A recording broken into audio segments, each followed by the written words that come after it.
Hey Heather, this is Sarah from Artisan Indie, and I am critiquing your Etsy shop today. It looks like your Etsy shop name is Heather Aylette Design, which is kind of a cool name. I'm assuming it's your name. But what do you do? I see Heather Aylette Design, making people smile. Well, what does that mean? So let's talk about your branding for just a minute. When I see a person's name and design, I think, oh, they're an artist, right? Like they have a particular style of art. They're known for their art. So, this is a way for us to get to know them as an artist. Or perhaps they're a designer of some sort, right? And so we get to know them as a designer. And usually there will be a tagline or a slogan or something that lets me know or lets people know what type of art they're into or what type of design they're into. Is it graphic design? Is it illustration? Is it fine art? Is it photography?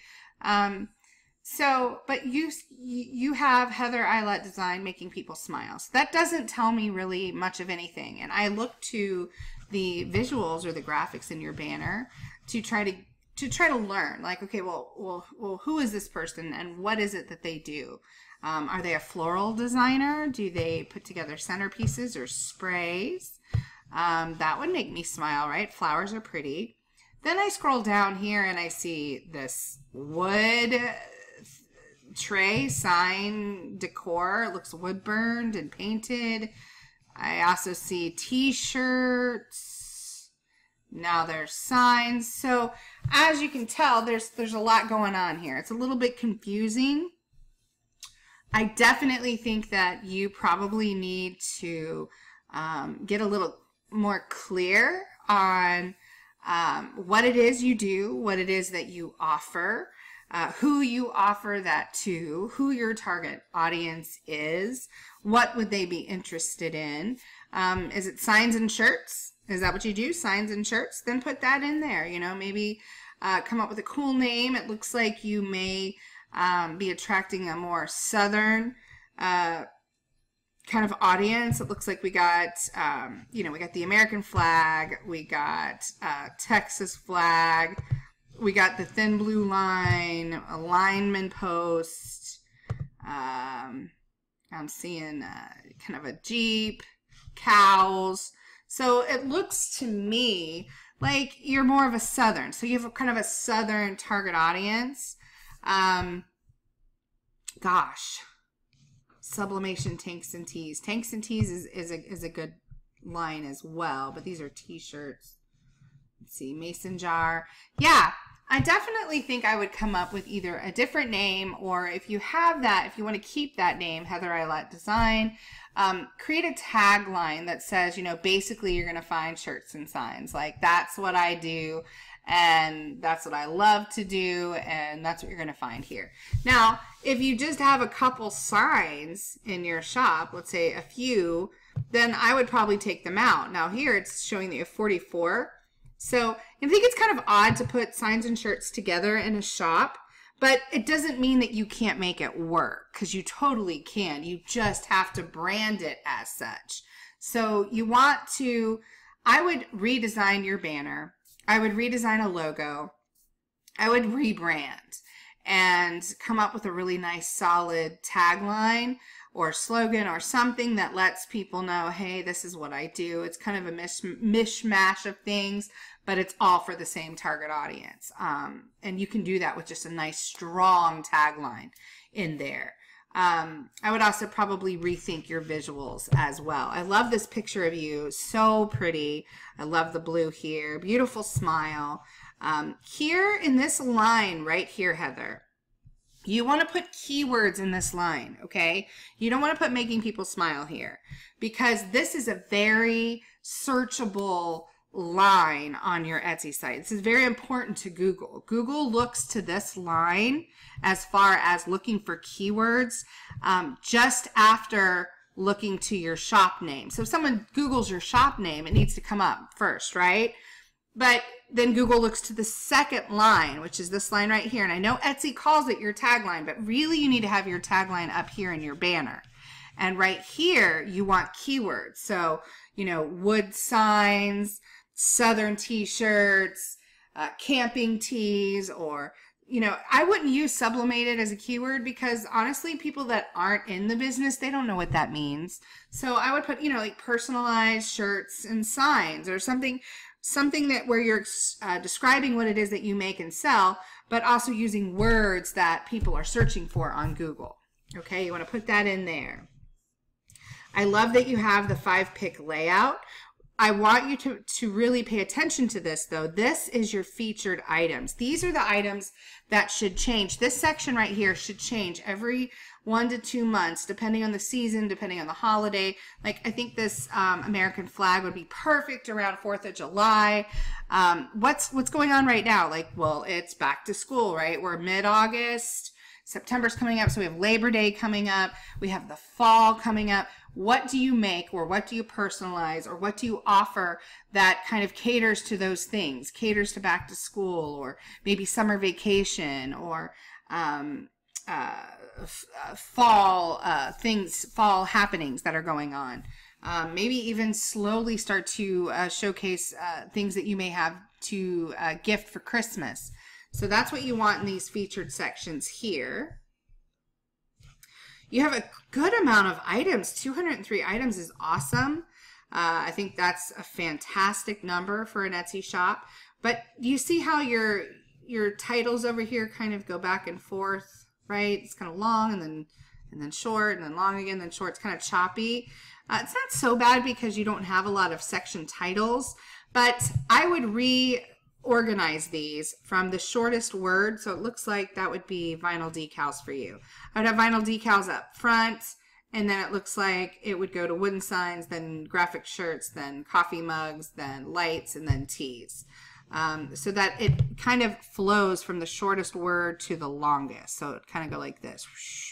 And that helps with page flow. It helps with people looking at your site, being able to look at everything without getting distracted, without getting frustrated, without ignoring parts of your site, because you want them to see those section titles. You want them to be there for a sign, but then also see that you do shirts and be able to maybe browse around through there. If you're selling things that really attract a specific target audience, why not have them browse around? So you want to make it as easy as possible to do that. We're going to skip over the main part of your shop. We're going to go down here to your About section. All right, you're missing a huge section of your About section. You only have about half.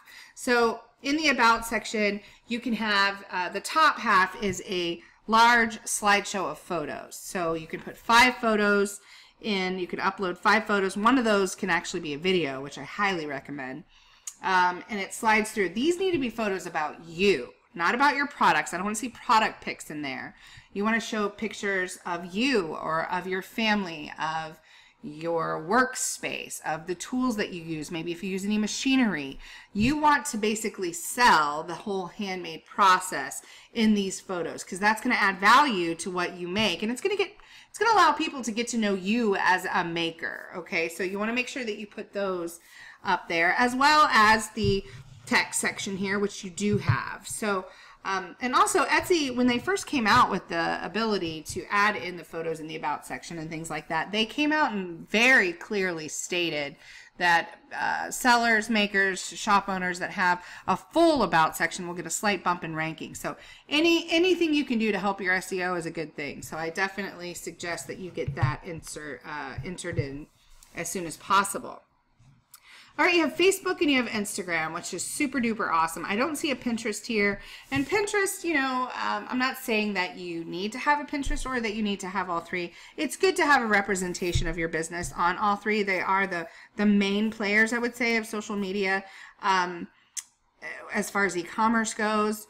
But you want to spend most of your time on the social media outlet that most of your target audience is hanging out on. So is that Instagram? Is it Facebook? Is it Pinterest? You know, that's what you need to kind of figure out. Decor tends to do really well on Pinterest. Clothing and fashion tends to do really well on Instagram. Facebook's kind of a mix of both. But if you have a Pinterest, I would definitely add that in here. Pinterest tends to be, for people that work it, one of the largest traffic driving sources back to their Etsy shop. So it's definitely something I wouldn't take advantage of or ignore. All right, your pictures. Let's talk about it. Your pictures are just not good. They're just way too busy. Like, I love the color you got going on in your graphics, but put on this cactus kind of backboard, it's super duper busy and distracting. This is kind of dark and yellow. This is not very good lighting. So I know that you have a lot of items, and it would be crazy to have to rephotograph all your items, but it's something I think you should definitely slowly start to do, because it's going to help you sell, you know, double, triple, quadruple what you sell now. It makes all the difference in the world. See, like something like this, see how clean this is? And this may be a mock-up, and you might be like, well, that's just a mock-up. Well, if you have to put all mock-ups in your shop, do it. This is nice and clean. It allows me to see the design. I don't get distracted by all this other kind of stuff.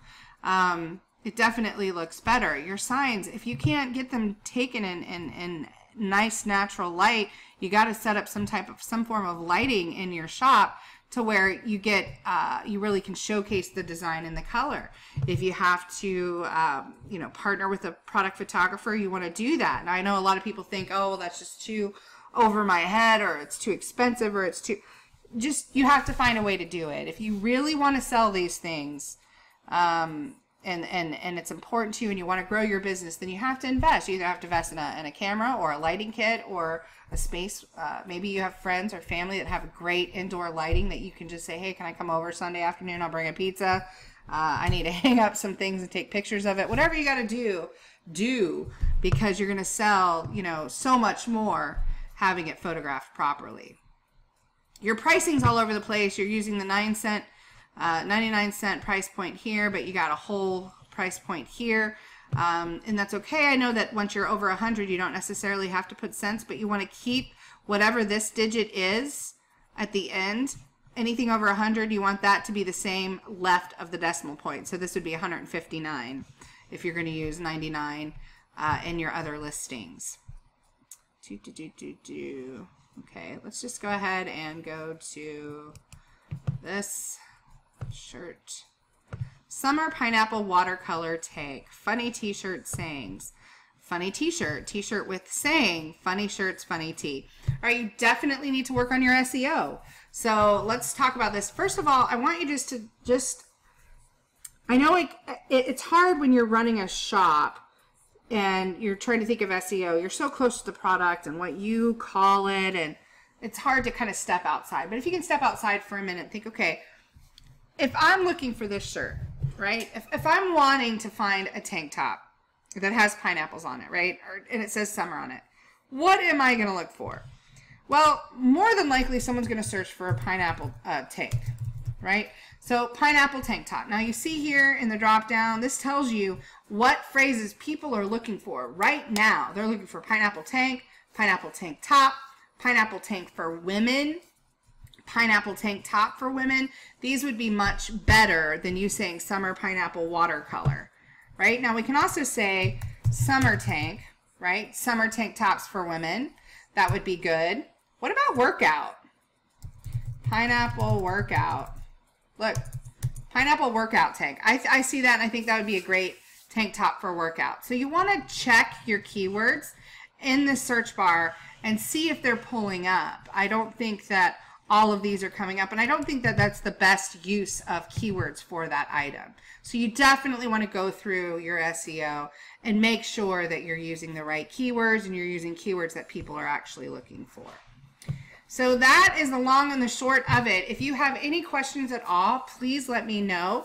I'll be more than happy to help. I think you make a lot of awesome things. You just need to tweak a few things here and there. You need to improve your pictures, update your branding, tweak your keywords, and I think you'll be good to go. And don't forget to add in those pictures and things to your about section. Thanks so much, and I'll talk to you later. Bye.